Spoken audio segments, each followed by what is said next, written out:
Alors donc moi je m'appelle Grégory Lasserre, je travaille sous le nom de Cénocosme et donc je travaille en couple, nous sommes un couple d'artistes et je travaille avec Anaïs Meddenangst et ça fait de nombreuses années que nous créons des œuvres ensemble depuis 2003. Alors donc nous sommes des artistes qui évoluons dans des champs d'art contemporain et dans des champs d'art numérique. On est invité aussi bien dans des lieux d'art contemporain que dans des lieux d'art numérique. Et en tant qu'artistes contemporains, nous utilisons des technologies diverses et variées, dont numériques, pour créer des œuvres. Après, notre particularité, c'est que nous créons donc énormément d'installations, qui sont des installations interactives. Donc il y a des détournements d'outils numériques pour amener les spectateurs à avoir des expériences corporelles avec les œuvres. Ce sont des œuvres qui engagent le corps. Et puis il y a dans notre travail toute une démarche d'hybridation entre éléments naturels et éléments technologiques. Mais la technologie sert souvent à faire vivre l'œuvre, à créer l'expérience, à créer la relation avec le spectateur. La technologie, par contre, n'est jamais premièrement mise en avant, en fait. Ce qui engage surtout notre volonté d'amener une expérience artistique, c'est avant tout cette dimension humaine, sociale, corporelle, on engage le corps. Alors donc aujourd'hui, je présente une œuvre. Alors on avait déjà exposé dans le cadre d'autres festivals Zero One des œuvres avec des végétaux interactifs qui produisent du son quand on les caresse. Et donc on a cette démarche de relation avec les plantes, les végétaux. Et aujourd'hui dans le parc, je présente là juste derrière moi un arbre qui semble complètement anodin. C'est un arbre existant, vivant dans le jardin. Et en fait cet arbre-là, il a une particularité. Donc j'invite les spectateurs en fait à se coller contre, à mettre l'oreille contre l'arbre. Et quand on met l'oreille contre l'arbre, en fait on entend une sonorité qui n'est pas perceptible autrement. On entend un son qui peut évoquer un cœur qui bat, qui peut évoquer le ressac de la mer, des vagues. C'est un son en tout cas très apaisant, très organique, très corporel du coup. Et cette œuvre engage cette relation entre le corps humain et le corps de l'arbre. Donc on invite les spectateurs à faire corps avec l'arbre. L'origine de ce projet, avant cette création, il y en a eu plein d'autres. Vraiment, cette volonté d'engager les spectateurs autour d'une expérience à partager à plusieurs est très présente dans notre travail depuis longtemps. Il y a aussi dans notre travail toute une recherche, toute une démarche artistique sur l'idée d'hybridation entre éléments végétaux, éléments naturels de manière plus large et technologie. Et donc nous avons créé des œuvres dans lesquelles on interagit avec de l'eau, dans lesquelles on interagit avec des pierres. On a fait des œuvres avec du bois interactif, des sculptures de bois interactives, avec à chaque fois des rétroactions visuelles et sonores plus ou moins variées, plus ou moins riches et étonnantes, et qui se déclenchent ou qui se perçoivent, qui sont ressenties grâce à l'implication du corps, à travers le toucher, à travers le souffle, à travers la caresse, à travers l'approche. Ça, c'est vraiment présent dans notre travail depuis très longtemps. L'interactivité, donc on travaille sur des œuvres interactives depuis longtemps.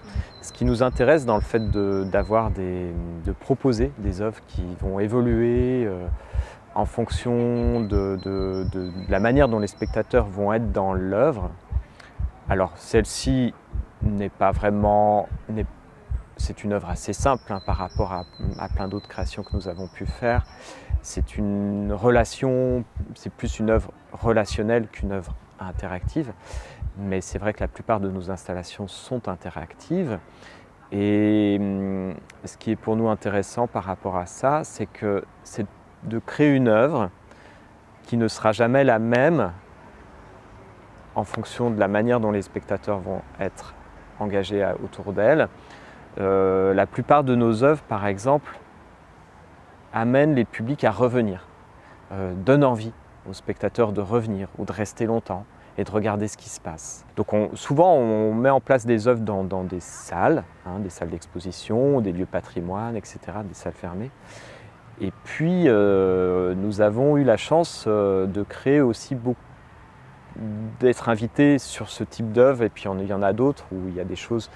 Par exemple, on a fait des œuvres solaires, des œuvres climatiques en extérieur, qui évoluent en fonction du climat. Donc on a fait par exemple une œuvre qui s'appelle aussi, qui se trouve sur un arbre également, qu'on peut mettre sur des arbres. C'est une œuvre qui s'appelle Résonance cristalline. Ce sont des cristaux souples dans lesquels il y a un dispositif solaire autonome, sonore, qui produit du son, en fait, un résonnement dans les cristaux. Ce sont des cristaux sonores en fait.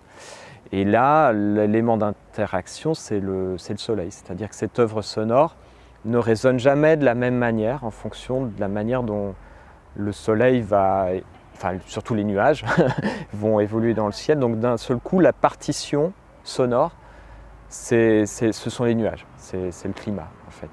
Donc parfois, on joue aussi de ce rapport-là. Et donc on crée un dispositif qui ne sera jamais le même, en fait, qui ne résonnera jamais de la même manière au cours de la journée. Le son va être parfois très intense, la course du soleil va tourner, le rapport au son ne sera jamais le même. Donc cette œuvre-là, on va venir la voir et on n'entendra jamais tout à fait la même chose. Voilà. Parfois elle sera très calme, douce, parfois beaucoup plus présente. On a aussi fait des œuvres qui évoluent avec le vent. Donc il y a aussi tout ce travail d'œuvres qui évoluent grâce au climat et qui donnent à voir au public une facette de l'œuvre à un instant T, et puis on revient, et puis peut-être ça sera différente. Et puis on travaille sinon avec des œuvres très technologiques. Ça fait 3 ans qu'on travaille avec un laboratoire de recherche rattaché au CNRS, et là on travaille vraiment avec l'informatique du futur. Ce sont c'est de la programmation partagée, donc ce sont des petits éléments qui sont comme des petits robots mais qui ne sont pas mobiles, mais voilà, il y a un petit peu d'intelligence embarquée dans chaque petit élément. Et on les agglomère les uns aux autres. Et c'est l'approche qu'on a de cette œuvre-là, elle est très organique. Également, on s'inspire des organismes vivants, de ce qui se passe à l'échelle des cellules, de ce qui se passe à l'échelle, on peut comparer ça aussi aux fourmis. En fait, par exemple, l'individu fourmi seul fait peu de choses, mais par contre toutes les fourmis ensemble sont capables de faire des choses incroyables. Et c'est ce principe d'intelligence partagée, de programmation partagée. Et donc nous sommes en train on a déjà fait deux projets avec ces éléments-là, ces objets-là. Et ce qui nous permet de créer des espèces de sculptures interactives qui ont une relation lumineuse, sonore, et ce sont des objets qui sont capables de dialoguer entre eux, d'échanger des données entre eux. Voilà, donc on fait des sculptures interactives, on va faire plein de sculptures, on a plein de projets d'envie de sculptures interactives avec ces éléments-là. En tout cas, merci beaucoup d'avoir pris le temps pour cette interview. Merci. Eh bien merci à toi.